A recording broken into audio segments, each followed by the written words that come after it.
Contract वाली बहू। नरेश की माँ अपने बेटे से मिलने दिल्ली आ रही। बात का पता चलते ही नरेश के दिल में हलचल मच जाती है। नरेश अपनी माँ के स्वागत की तैयारी में लग जाता है। साथ ही उसे डर भी सताने लगता है कि उसकी माँ कहीं अपनी पुरानी जिद पर फिर से बैठ ना जाए। हे भगवान, इस बार बचा लो, अगले साल पक्का माँ की जिद पूरी कर दूंगा। तभी दरवाजे की घंटी नरेश दरवाजा खुलता है तो सामने अपने मकान मालिक को देखकर हैरान हो जाता है, क्योंकि उनके साथ एक सुंदर सी लड़की भी थी। अब नमस्ते अंकल, कुछ काम था, मुझे बुला लेते। आपने क्यों कष्ट किया? अरे नहीं नहीं, इसमें कष्ट कैसा, मैं तो बस तुम्हें रीना से मिलवाने आया था। आज से रीना तुम्हारे साथ इसी फ्लैट में रहेगी। अंकल, कोई लड़का फ्लैटमेट नहीं है?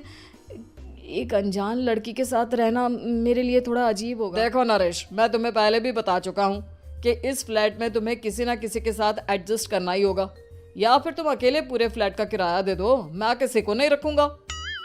नरेश अपने मकान मालिक की बात सुन के रीना के साथ रहने के लिए तैयार हो जाता है, पर अंदर ही अंदर उसे ये बात खाने लगती है कि वो अपनी माँ को क्या जवाब देगा जब उसकी माँ रीना के बारे में उसे पूछे। दिन बीतने लगते हैं। नरेश और रीना अच्छे दोस्त भी बन जाते हैं, पर अभी भी नरेश अपनी प्रॉब्लम का सोल्यूशन नहीं ढूंढ पाता।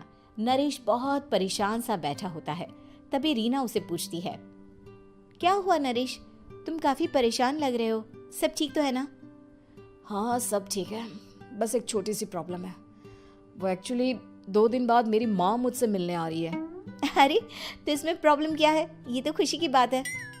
हाँ रीना, बट मेरी माँ एक जिद लेकर बैठ गई है कि मैं शादी कर लूँ, पर मैं अभी इस चीज़ के लिए तैयार नहीं हूँ। ऊपर से जब वो तुम्हें देखेगी तो 100 सवाल करेगी, क्या जवाब दूंगा?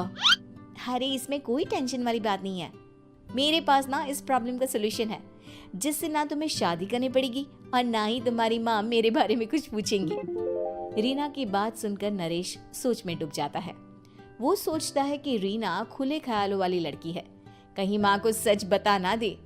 नरेश को सोच में डूबा देखकर रीना कहती है, अरे क्या हुआ, किस सोच में पड़ गए? डोंट वरी, जैसा तुम सोच रहे हो ना वैसे कुछ भी नहीं है, मेरे पास एक प्लान है। मैं कुछ समझ नहीं पा रहा हूँ, कैसा प्लान? मैं समझाती हूँ। हम ना एक कॉन्ट्रैक्ट मैरिज कर लेते हैं। फिलहाल मेरे पास जॉब नहीं है, तो तुम इस रूम का किराया दे देना जब तक तुम्हारी माँ यहाँ रहेंगी, सिर्फ तब तक। और तुम अपनी माँ से कह देना कि मैं तुम्हारी पत्नी हूँ, इससे वो मेरे यहाँ रहने पर कोई सवाल भी नहीं करेंगी। अरे बात तुम्हारी ठीक है, पर माँ से झूठ बोलना, ना ना पापा, मैं ये रिस्क नहीं ले सकता। कोई और आइडिया दो ना तुम। देखो मंजूर हो तो बोलो, वरना सच बता दो, मुझे कोई प्रॉब्लम नहीं है। रीना की बात सुनकर नरेश सोच में डूब जाता है। बहुत सोचने रास्ता नहीं मिलता तो वो रीना के बताए हुए रास्ते पर चलने के लिए तैयार हो जाता है। वो रीना से बात करता है और अपनी माँ की पसंद और नापसंद के बारे में बताता है। रीना भी नरेश की सभी बातों को ध्यान से सुनती है, ताकि कहीं उससे कोई गलती ना हो जाए। आखिर वो दिन भी आ जाता है जब नरेश की माँ उससे मिलने दिल्ली आ जाती है। नरेश अपनी माँ को फ्लैट पर लेकर जाता है। जैसे ही नरेश की माँ फ्लैट के अंदर जाती है, रीना उसके पैर छू लेती है। ये देखकर नरेश की माँ थोड़ी घबरा जाती है। नरेश से पूछती है, अरे बेटा नरेश, ये कौन है? माँ, ये आपकी बहू रीना है। माफी चाहता हूँ, सब कुछ इतनी जल्दी में हुआ कि आपको बता ही नहीं पाया, इसलिए सोचा कि क्यों ना आपको सरप्राइज दिया जाए। अरे बेटा, मैं तो बस तेरा घर बसा हुआ देखना चाहती थी। हाँ, बहुत अरमान थे अपनी इकलौते बेटी की शादी को लेकर, लेकिन कोई बात नहीं, शायद किस्मत को यही मंजूर होगा। ये कहते ही नरेश की माँ रीना को गले लगा लेती है। रीना बेटिया, मेरा बेटा ना थोड़ा नादान है, पर तुम काफी समझदार लगती हो, और मैं जानती हूँ कि तुम इसका बहुत अच्छे से ध्यान रखोगी। माँ आप चिंता मत कीजिए, मैं सब संभाल लूंगी। नरेश की माँ अपने बहू और बेटे के साथ खुशी खुशी रहने लगती है। दिन बीतने लगते हैं। नरेश की माँ और रीना का रिश्ता बहुत मजबूत होता चला जाता है। वो दोनों सारा दिन एक साथ रहती और खूब बातें। इधर साथ रहते रहते नरेश और रीना भी एक दूसरे से प्यार करने लगते हैं। दोनों को इस बात का एहसास हो जाता है, फिर भी वो इस बात को छुपा कर ही रखते हैं। एक दिन नरेश की माँ और रीना शादी के बारे में बात करने लगते हैं। रीना बिटिया, ये तो नरेश ने मुझे बिना बताए शादी कर ली, वरना मैं तो अपनी इकलौती बेटी की शादी इतनी धूमधाम से करती कि सारी दुनिया देखती रह जाती। अच्छा माँ, आप ऐसा भी क्या करती नरेश और मेरी शादी में जो दुनिया देखती रह जाती। अरे बिटिया, एक माँ के अरमान तुम अभी नहीं समझोगी। मैं तो अपनी बहू को एक रानी की तरह लेकर आती और शादी भी बिल्कुल शाही अंदाज में करती, पर मेरे तो सारे अरमान ऐसे ही रह गए। खैर, मुझे तो अपने बेटे और बहू की खुशी चाहिए बस। ये कहते हुए नरेश की माँ की आंखों में आंसू आ जाते हैं।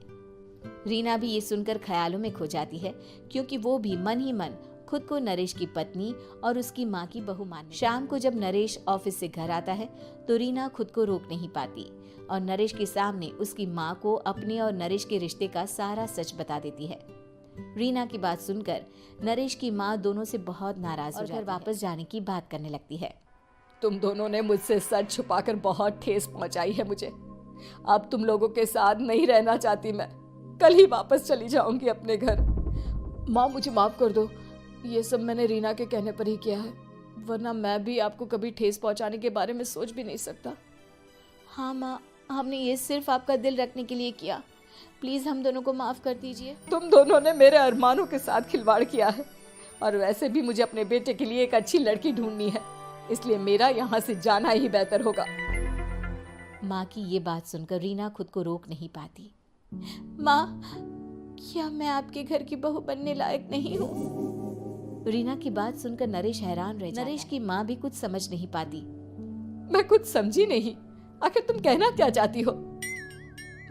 माँ, मैं नरेश से बहुत प्यार करती हूँ और साथ ही साथ मैं आपको भी अपनी माँ मान बैठी हूँ।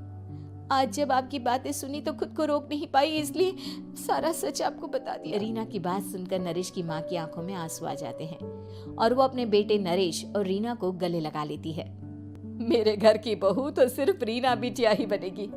मैं आज ही तुम दोनों की शादी की तारीख निकलवा दूंगी, बस एक बार तुम्हारे घर वाले मान जाए। उसी दिन रीना के माता पिता भी उनके फ्लैट पर आ जाते हैं।